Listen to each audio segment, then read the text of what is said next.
Hello friend, তোমরা সবাই কেমন আছো? আশা করি সবাই ভালো আছো। আমার মনটা ভালো নেই। হয়তো ভাববে কাকিমা তোমার মনটা কেন ভালো নেই?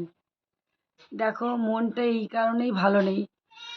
তোমরা দেখেছো যে তোমাদের ভাই কত পয়সা খরচা করে উপরে ঘরটাকে কি সুন্দর করে সাজালো। কাকু বাড়িটা করে দিয়েছে, কিন্তু তোমাদের ভাই তো পয়সা খরচা করে বাড়িটা কত সুন্দর করে সাজিয়েছে। ওর অনেক স্বপ্ন ছিল বাড়িটার ভেতরে। বক্স খাট কিনেছে, তোমরা দেখেছো। এমনকি সুন্দর একটা ড্রেসিং টেবিলও অর্ডার দিয়ে এসেছিল, ওই ঘরে পাতবে। বড় একটা টিভি লাগাবে।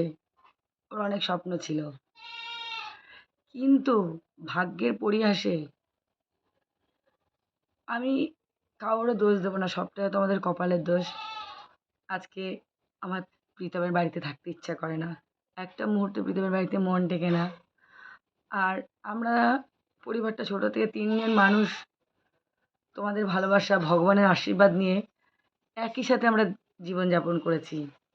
ছোট থেকে দেখবে অনেক ছেলেপেলে, কেউ মামা বাড়ি, কেউ পিসির বাড়ি, কেউ দিদা বাড়ি মানুষ হয়, বড় হয়। আর ওর ছোটো থেকে বড় হওয়াটা না পুরোটাই ওর বাবা মার সঙ্গে। এখন হয়তো প্রমোশনের কাজে ওকে এদিক ওদিক যেতে হয়, সেখানে কেউ না কেউ সঙ্গে থাকে, হয় বাবা মা বা দাদা বৌদি বা কেউ না কেউ যে হোক থাকে।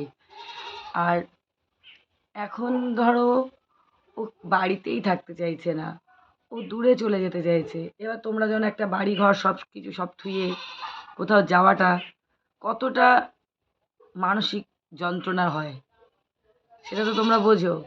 যারা আমার মতন মানুষ আছো, অনেককে চাকরির ক্ষেত্রে বাইরে যেতে হয়। কিন্তু যদি ছোটো থেকে প্রীতম এদিক ওদিক কারোর বাড়িতে মানে থেকে মানুষ হতো, তাহলে হয়তো এই দিনটা হতো না। অনেক ছেলেপেলে বাইরে পড়াশোনাও করতে যায়, অনেক ছেলেপেলে বাইরে চাকরির জন্য যায়। হ্যাঁ, অবশ্যই যায়। যখন যাকে যেমন তখন তাকে তেমন সেমন মানিয়ে নিতে হয়। কিন্তু এই ক্ষেত্রেটা তো ওর তো কাজটা অন্য। এই কাজটা ওর বাড়িতে বসেই করতে পারে। হ্যাঁ, এদিক ওদিক যখন যাবার হয় তখন যেত। কিন্তু এটা তো ভাবেনি যে এই বাড়িঘর ছেড়ে আমি চলে যাব। এটা তোর মনে কোনো সময় হয়নি? এখনও বাড়ি ঘরে থাকতেই চায় না। মা তোমরা যাবে, না হলে কিন্তু আমি চলে যাব। এদিকে প্রীতমের বাবার, প্রীতম একটাই ছেলে তোমরা জানো, ওর বাবাও ছেলেকে ছেড়ে থাকতে পারবে না। কারণ আমাদের বংশে কোনোদিন কারো সুগার ছিল না। এই ছেলের টেনশনে টেনশনে আজকে তোমাদের কাকুর এতটা সুগার, শুধু কিন্তু ছেলের টেনশনে। না পারছে ছেলেকে ছেড়ে থাকতে, না পারবে এই বাড়ি ঘর। প্রচুর জিনিস একটা বাড়িতে, কি না থাকতে পারে একটা বাড়িতে বলো?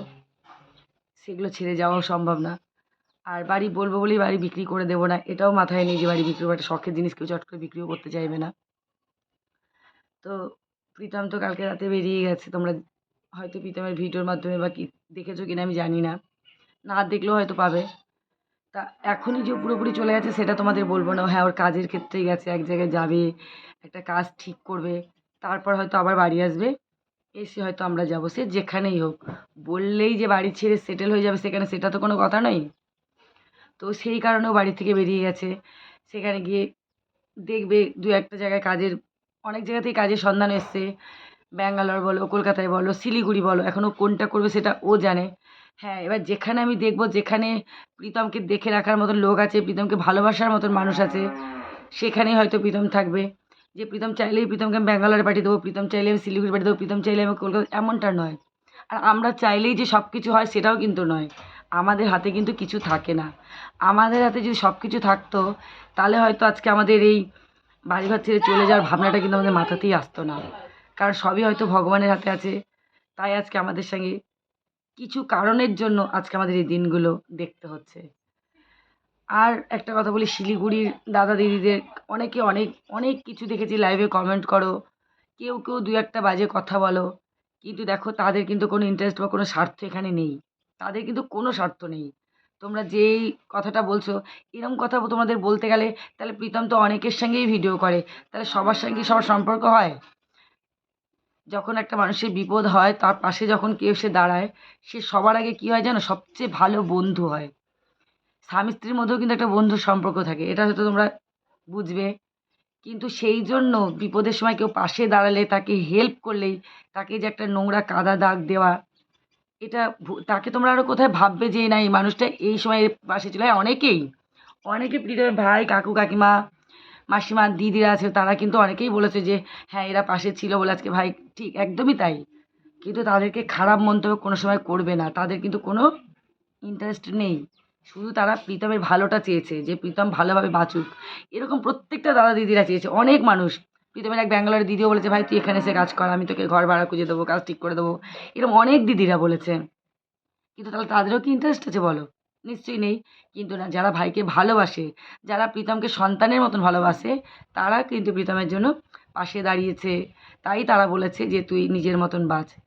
তা ওকে নিজের মতন বাঁচতে গেলে যে ঝামেলায় ওকে সবাই জড়িয়ে ফেলছে, ও ঝামেলার থেকে মুক্তি পাবার জন্য ও বাড়ি থেকে বেরিয়ে যেতে চাইছে। সেটা একটা মায়ের কতটা যন্ত্রণা তোমরা বুঝতে পারছো, একটা বাবার কতটা যন্ত্রণা সেটা তোমরা বুঝতে পারছো। তো ও এমনই ছেলে, ও কিন্তু একা থাকার মতন ছেলে নয়। ও যেখানেই যাবে, হয়তো আমরাও চলে যাব সেখানে। সে আজ যাই, ২ মাস পরে যাই, ১ মাস পরে যাই বা এখনই যাই, চলে যাব। যেহেতু প্রীতম কালকে গেছে, যেখানে এখন প্রীতম গেছে, তারা ভীষণই ভালো মানুষ, সেটা তোমরা হয়তো দেখতেই পাবে।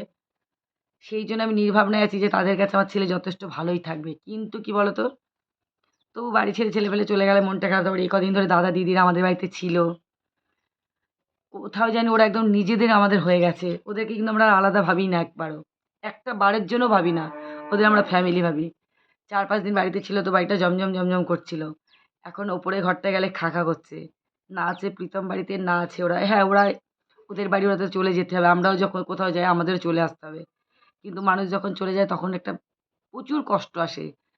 তারপরে ছেলেটাও বাড়ি নেই। সেই জায়গা থেকে মনটা একটুও ভালো নেই। তা আমি এটাই ভগবানের কাছে চাইবো, কত মায়ের কত সন্তানরা দূরে, দূরে চাকরির ক্ষেত্রে, পড়াশোনার ক্ষেত্রে থাকে। সে মা বোঝে যে একটা সন্তানরা দূরে গেলে মায়েদের কতটা যন্ত্রণা কষ্ট হয়। সব সন্তান যেন ছেলেই বলো, মেয়েই বলো, যেন মা-বাবার কাছে সবাইকে পরিবার নিয়ে যেন সুখে শান্তিতে থাকতে পারে। এটাই আমি ভগবানের কাছে প্রার্থনা করি। আমার মতন কষ্ট যন্ত্রণা, আমাদের মতন কষ্ট যন্ত্রণা আরও ৫ টা মাকে ভোগ করতে হয় না। হয়তো ভিডিওটা দেখে পর অনেকে বলবে যে, "ছেলেরা কি বাইরে যায় না?" অবশ্যই চাকরির ক্ষেত্রে, পড়াশোনার ক্ষেত্রে কেন যাবে না? সময় সবকিছু ঠিক করে দেয়। সেটা হয়তো আমাদের, কিন্তু যেহেতু আমার ছেলে ছোট থেকে এইভাবে বড় হয়নি, সেই হিসাবে মনটা খারাপ লাগে। চলো, তাই এইটুকুই বলার ছিল যে আজকে আমাদের মনটা ভালো নেই। পুরো বাড়িটা খালি, কালকে এরকম সময় সবাই এক জায়গায় বসে আনন্দ করতে গেছিলাম। হ্যাঁ, এখানে আরও একটা কথা বলি।